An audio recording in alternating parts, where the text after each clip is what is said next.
What up, guys? GangstaPranksta here, bringing the weekly wrestling review for March 23rd. Welcome to the show. If you're new to the show, this is where we talk everything about professional wrestling, from news, reviews to predictions. We talk about it all, so if you're a fan of professional wrestling, welcome to the show. On today's show, we got reviews for RAW, Smackdown, Impact, NXT, Ring of Honor, and a special little review for the new WWE movie, The Marine 3. I watched it, and was it as good as the first one? Or as terrible as the second one. So we'll talk about that later on the show, along with some wrestling news. So let's jump right into it. First, we got Raw. Raw was alright. It started up pretty terribly, but it got better as it went along. First, thing that happened, John Cena comes out, talks about his match with The Rock and a bunch of stuff like that. The primetime players come out. Darren Young comes out as Darren Young, and then Titus O'Neil comes out as Pancake something or other, and it was just fucking terrible, and it led to a match between Cena and Darren Young, and that match was just blah, and Cena won, and it was a shitty way to start the show. It wasn't entertaining at all. It sucked. Next we got Ryback versus David Otunga, another blah match, just quick win for Ryback. Ryback wins. After the match, Vicky Guerrero announces that Ryback will face Mark Henry at WrestleMania. So that match is finally official. Next, we got Fandango taking on Great Khali. Match never happens after Khali chases Fandango away. We'll talk more about Fandango later on. He actually had some interaction with Chris Jericho backstage. Chris Jericho doing an interview, and then Fandango interrupting, and Jericho tries to pronounce his name, and he can't, and just butchers it and makes fun of it. And we'll talk a little bit more about them during SmackDown. Next, we got R-Truth versus Damien Sandow. Pretty good match. R-Truth wins by countouts.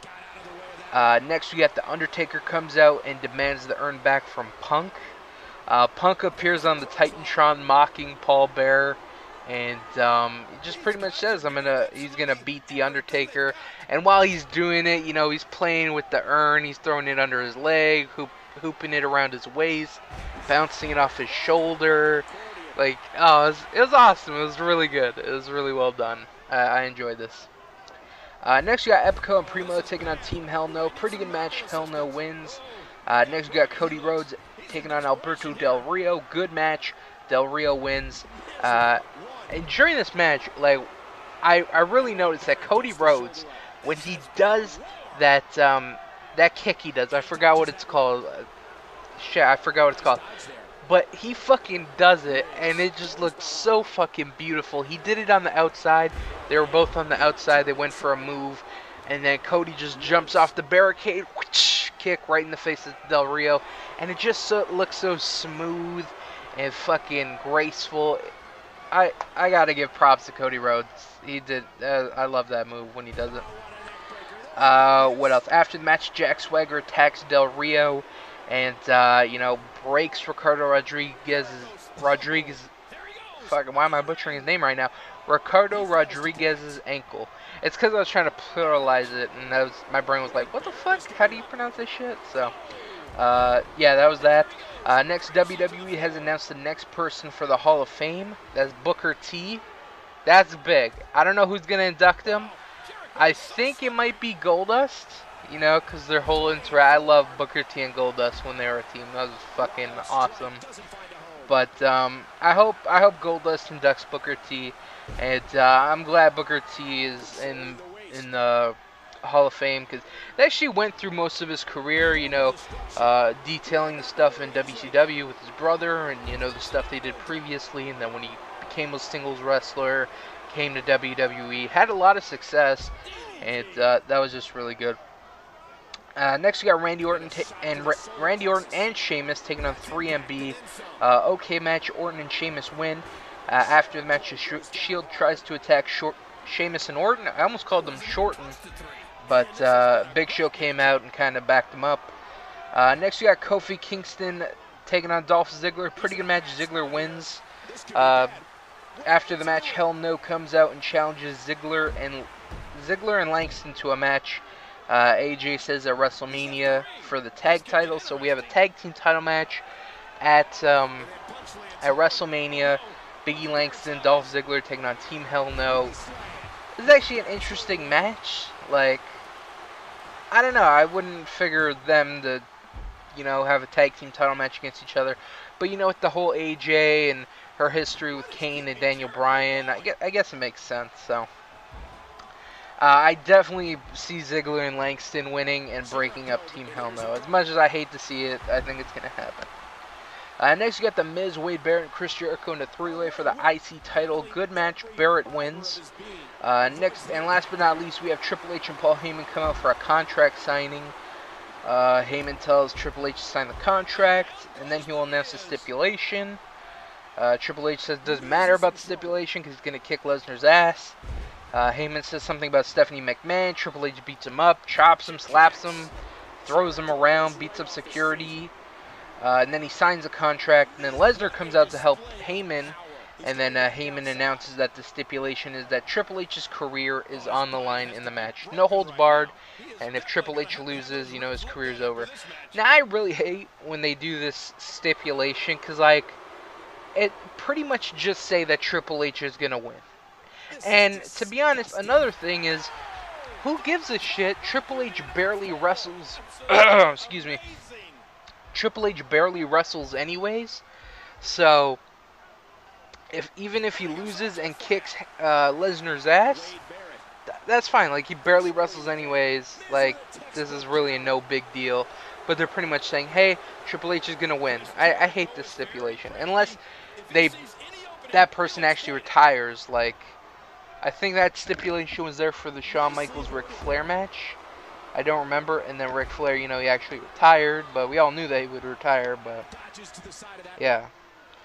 So, Triple H is going to win. They pretty much just said it with the stipulation, but yeah. Next, we got NXT. First match, Justin Gabriel taking on Leo Kruger. Good match. Kruger wins.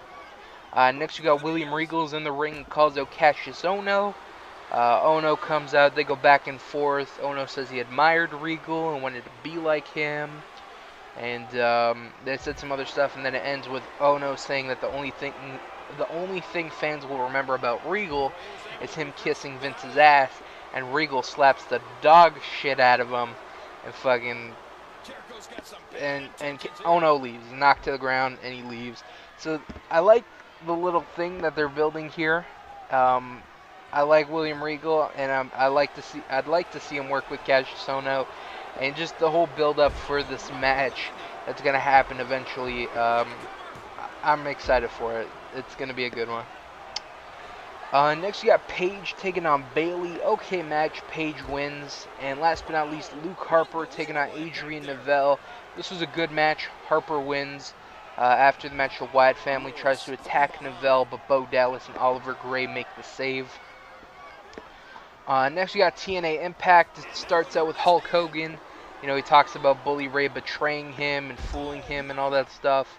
And then he brings out Kurt Angle, Samoa Joe, Jeff Hardy, and Magnus. And says these are the top 4 guys in TNA, and that someone needs to beat Bully Ray so TNA can have their world title again. Hardy says there should be a 4-way. Winner gets a title shot. And Hogan's like, yeah, sure, that's a great idea. Go for it. First match, Chavo and Hernandez taking on Austin Aries and Bobby Roode for the TNA Tag Team titles. Good match. Aries and Roode win. After the match, Kazarian and Daniels attack Roode and Aries. This is going to be kind of weird since they're both heels, but whatever. There's a scary part in this match. So towards the end, Hernandez had Aries up for a power bomb, and that you've probably seen this move 100 times. So Aries kind of, falls back and Hurricane Rana's him over the top rope. And usually wrestlers are able to grab the rope so they can break their fall. But this time when Aries went for it, he fucking went up and down. He landed straight on his head. And then right after that spot, he had to go in the ring and finish the match with Chavo. And I gotta give him his props for it looked like he landed on his head. You can't really see because of the camera angle, because it happened behind the ring and the camera was in front of the ring. But it looked pretty fucking scary, and then he went to go finish the match, and props to him. Next we got Kenny King taking on Zema Ion, taking on Sanjay Dutt in a 3-way for the X Division title. Pretty good match. Kenny wins. So last week we talked about how TNA is going to institute some new rules for the X Division. And I said, oh, that's a dumb idea. You know, what are they going to do? Because they barely have an X Division. So they announced the new rules. So the new rules are the weight limit for the X Division is 230 pounds. All X Division matches will be three-way matches. Whoever wins the X Division title is, of course, the champion. And whoever takes the fall in the match is not allowed to participate in the next title match. Whoever loses the match but does not take the fall will go on to compete for the title in the next match against the reigning champion and a new third competitor.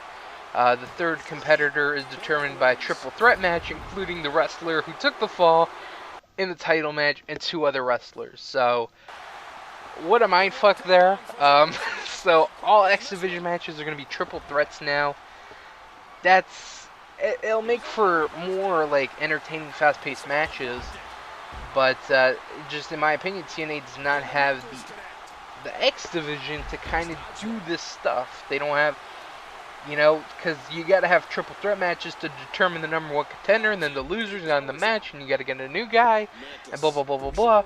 And it's made pretty evident by them bringing in Sanjay Dutt. Because, like, really, who's in the X Division? Kenny King, Christian York, Zema Ion, who else? Christian York, Zema Ion, RVD barely. He shouldn't even be in the X Division. I don't know if he's 230, but I don't think he is. Yeah, they're going to have to bring in a lot of X Division talents, and yeah, it's whatever. I think the new rules are okay. It's just kind of really confusing. Next, throughout the night, Bully Ray explained the whole Aces and Eights plan, and he broke it down very well, and I want to give TNA credit, because I do shit on them a lot, but they deserve it when I shit on them. But they actually did a good job here, tying in all the stories, you know, tying in why Delo's in there, Taz, why Bully Ray did certain things, why they attacked certain people, and why certain people are in the group. And I gotta give TNA its props, because, you know, looking at it with no explanation, it looks fucking terrible. It looks like it doesn't make any sense. It's just a big scrambled mess. And the way they were able to kind of tie everything in, it was good. It was good. So that was good. Next we got Taryn Terrell comes out and talks about her recent problems with Gail Kim. Gail comes out, calls out Brooke Hogan to fire Taryn. Brooke comes out, fires her as a ref, hires her as a wrestler, and Taryn attacks Gail, and then Bully Ray comes out and stalks Brooke. So this was kind of, you knew it would happen. Like, every time they bring in a wrestler as a referee, they always end up, you know, going back to the wrestler and reverting to that, which is fine. They've done it before with Shane Sewell. I don't remember his fucking name, but they did this before in TNA, and he feuded with Booker T, I believe, and I think he won the TV title or something like that. Or no, I don't think he won the Legends title, but whatever, they did that before. So you know, when she came in, you knew, like, it's only a matter of time before she becomes a wrestler, because it was just dumb as shit to have a woman officiate the knockouts matches. Like, it doesn't mean shit, you know, but whatever. Next we got Matt Morgan taking on Joseph Park. Okay match, Morgan wins. Next we got Mike Tenay is in the ring to interview AJ Styles. Tenay tries to ask questions to AJ, but he just stares into the crowd. Taz interrupts and tries to recruit AJ into the Aces and Eights. James Storm comes out, talks about AJ has changed, and challenges him to a fight. AJ just leaves, you know, from going in the promo and saying, I'm going to come, and I'm going to explain myself. And then, you know, he comes, he scares off Rude and Kazarian, and then he hits James Storm, and then here he doesn't even say anything. Is he the new Chris Jericho? He's just going to come out and, you know, just look in the crowd and do all these... Well, at least Jericho kind of, you know, showed some expression. AJ is just stone cold faced, fucking, like, not doing anything. So next, or last but not least, Jeff Hardy, Magnus, Kurt Angle, Smojo, 4-way to determine a #1 contender. Good match. Hardy wins. and he's the #1 contender. I don't know when he's going to face Bully Ray, but I assume it's going to be Slammiversary. Next we got SmackDown. It starts with Miz, comes out for Miz TV. His guest is Randy Orton and Sheamus. Miz talks about how Ryback is going to take on Henry, so who are they going to have for a partner? They talk about the Big Show. Big Show comes out and says together they'll be unstoppable. They agree, but they can't really trust them, and Booker comes out and makes a 6-man for them later on in the main event. Next we got Mark Henry taking on Zack Ryder. Blah match, Henry wins. After the match, Ryback hits Henry with a clothesline. Next we got Dolph Ziggler taking on Kofi Kingston. Pretty good match, Ziggler wins. Next we got Jack Swagger taking on Chris Jericho. Good match, Swagger wins. After Fandango comes out, costs Jericho the match, and attacks him. So this is going to be, I didn't even think he was going to debut because there was a lot of reports that, Fandango, the WWE was interested in him, and then they kind of lost interest in him, and this whole thing in the to get him into a match, not saying his name, they would never use him, and then he would kind of just fade away. But looks like they're going to use him, and his first program is going to be Chris Jericho. I don't know how I feel about this.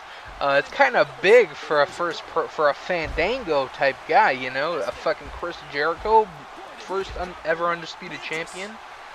And I don't know if they're going to have the match for WrestleMania. Like, ugh. I don't know.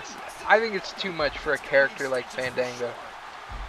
Next, we got Sweet Tea and Brodus Clay taking on the Rhodes Scholars. Okay match, no one wins after a huge brawl breaks out between the Bellas and the Funkadactyls. Next, we got Antonio Cesaro taking on the Miz. Okay match, Miz wins. And the main event, Big Show, Sheamus, and Randy Orton taking on 3MB. Pretty good match, Orton, Sheamus, and Big Show win. After the match, the Shield comes out while Orton and Sheamus get into it with Big Show. The shoving contest and just pushing each other around. Next we got Ring of Honor. First starts out, Nigel McGuinness comes out with the Ring of Honor roster around the ring. Nigel talks about scum and how they're trying to destroy Ring of Honor and how they got to stick together. And Nigel announces a bunch of matches and some #1 contenders for the world title matches. I know the Briscoes get a world title match. I think BJ Whitmer gets one. Elgin and Jay Lethal are going to have a match at the next pay-per-view. Winner gets a world title shot, I believe. Adam Cole gets a world title shot, so they're going to do everything they can to take the belt away from Kevin Steen. Next, we got ACH versus Darius Thomas. ACH and Tadarius Thomas taking on the American Wolves. Pretty good match. American Wolves win. This was a really entertaining match to win.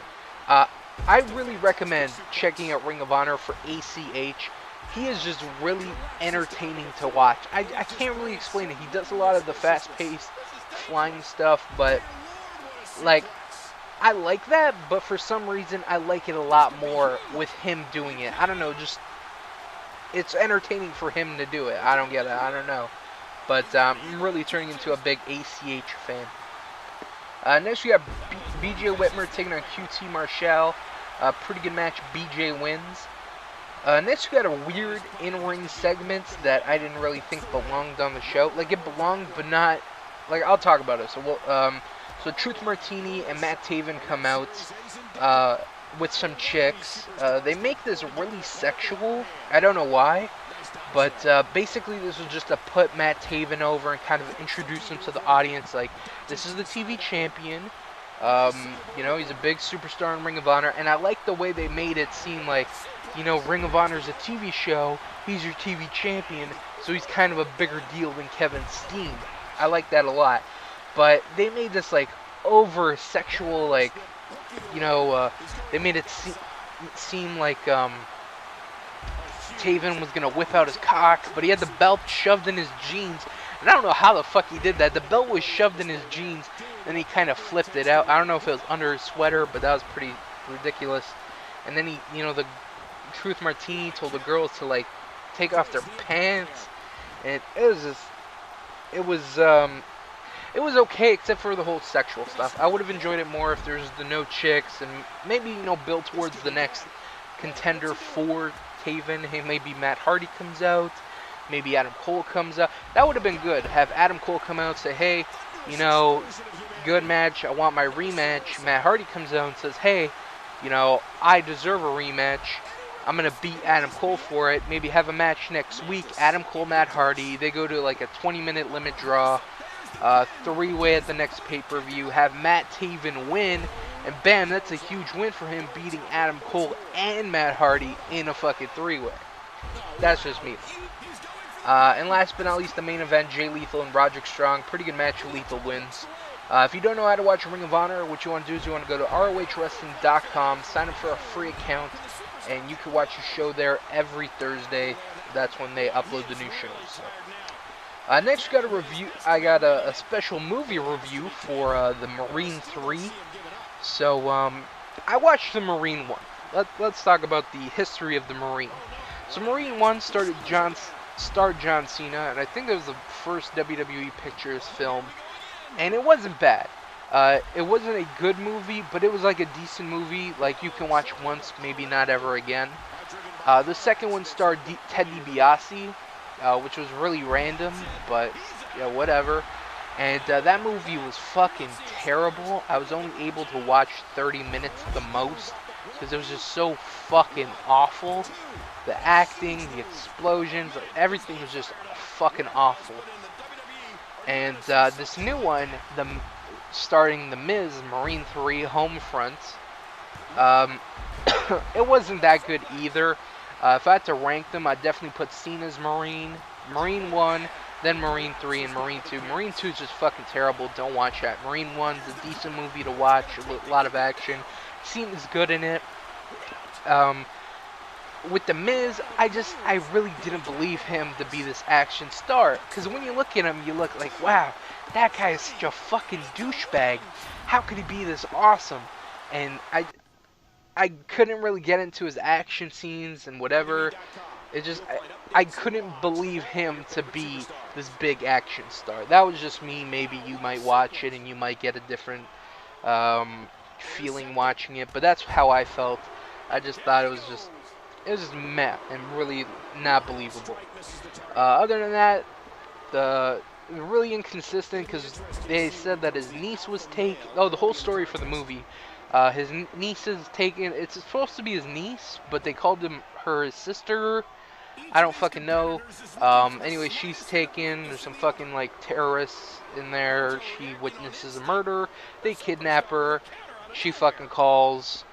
And then blah blah blah, he gets the message, he goes fucking crazy, kills a bunch of people, looks fucking awful, and then blah blah blah blah blah, he saves the day, and that's about it.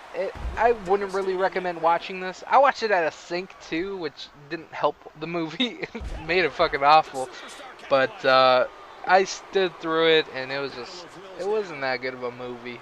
Check out Marine 1. Marine 1 was pretty good, but second one, fucking terrible. Third one is okay at best. So that's Marine 3. Overall, I wouldn't say check it out. Don't go check it out. Maybe it'll come to Netflix like really fucking soon, so just wait for that.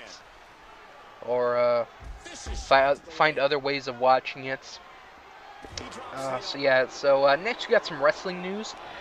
First, ROH has announced a partnership with Pro Wrestling Noah. And I'm really excited about this, because one thing I really liked about Ring of Honor back in the day is that they brought in Japanese talent. One of their best matches in the company was Kobashi versus Samoa Joe, and they never really brought him back. And the Japanese wrestlers have always had good matches with the Americans. Kenta, Kobashi, Marufuji, Tanahashi. I don't remember if he was in there, but I'll just mention his name in there. And I was always a big fan of Ring of Honor bringing in these Japanese guys. And now that they're going to bring him in, they're bringing in Marufuji and Ishimura, who I don't know. I know Marufuji because he's been on Ring of Honor before, so that's cool. And I can't wait to see that. They have a different style from the Americans. They have a more fast, hard-hitting style. And think of like, who can I say? Think of like a Davey Richards, but like fucking a lot stiffer. And if you've never watched a Japanese match, it's really entertaining. Again, like I said, very hard-hitting, and it makes for a fun match. So I can't wait to see them. They're going to be appearing on the Border Wars pay-per-view, which is March 4th for Ring of Honor, and Marufuji and Ishimura will be on those shows. So those should be some fun matches.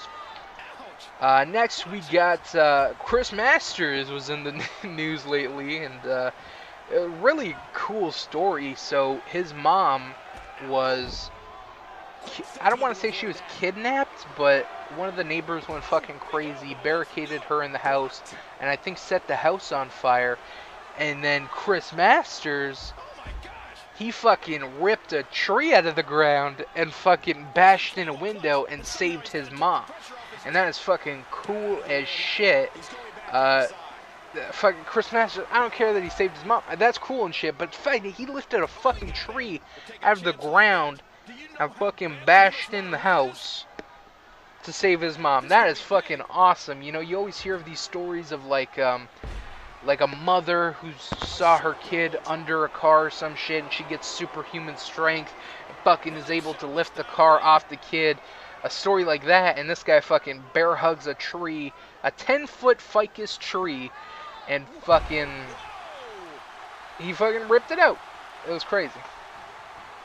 Actually, I'm reading the story right now. I don't know if he ripped it out. He definitely ripped it out of the ground. I don't know if he used it as like a battering ring to break in the window, but I know he did fucking pull out a tree out of the ground, which is fucking crazy. I don't even care if he used it as a battering ring. The fact that he ripped it out of the ground with a bear hug, fucking nuts. And yeah, so that's just really crazy. So I'm glad, you know, he was there to save his mom. I'm glad, you know, hopefully she's doing well, and hopefully that sick asshole is in jail somewhere. And last but not least, are the Uso brothers gonna be released? So last week I don't think I mentioned it, but Jimmy Uso was arrested for a DUI, which is driving while an idiot. I tried to make a little pun there, but it was fucking awful. But you know, he got drunk and drive, and you know this happens so many times. Conor O'Brien or Keith Cameron, I think his name was, the other guy in the Ascension. He fucking, earlier this year, he went drinking and driving, and he fucking lost his job. And I think that's the right way to go. I like the Usos, you know, they're not used as well as, you know, probably they'd like. They're alright, they're just a tag team there. But yeah, this is his second DUI. Not his first one, his second one. So there's been a lot of speculation that he will be released from the company. And Jimmy's release, what about Jay? Things are not going to be looking too good for Jay. Usually if they were to split these guys up and make him a singles wrestler, things don't bode well. Go ask JTG. Have you heard of JTG since Crime Time? Probably not. So most likely, more than likely, they're probably both going to get released, which it'd be a big hit to the tag team division, because WWE's tag team division is really, it's okay. You got Team Hell No, you got Epico and Primo, you got Sweet Tea and Brodus Clay, 3MB. So there's tag teams there, but this will be one of the lower card teams that, and Primetime Players. Primetime Players are really good. I enjoy them. But so I guess they won't be really missed if the Usos were to be released, but it would be a little hit to the tag team division. So. Stop drinking and driving, you fucking idiots. God damn. I don't know what the problem is. But other than that, I want to thank you guys for watching. Hope you guys enjoyed the show. Come back next time where we got reviews for Raw, Smackdown, Impact, Ring of Honor, NXT, and I don't believe there's any pay-per-views. I don't think there's any TNA pay-per-views. And WrestleMania is like 2 weeks from now, so we'll do predictions for that, I believe, next week. I think. I don't know. We'll see. But other than that, I want to thank you for watching. Catch us next time. Until then, guys, peace out.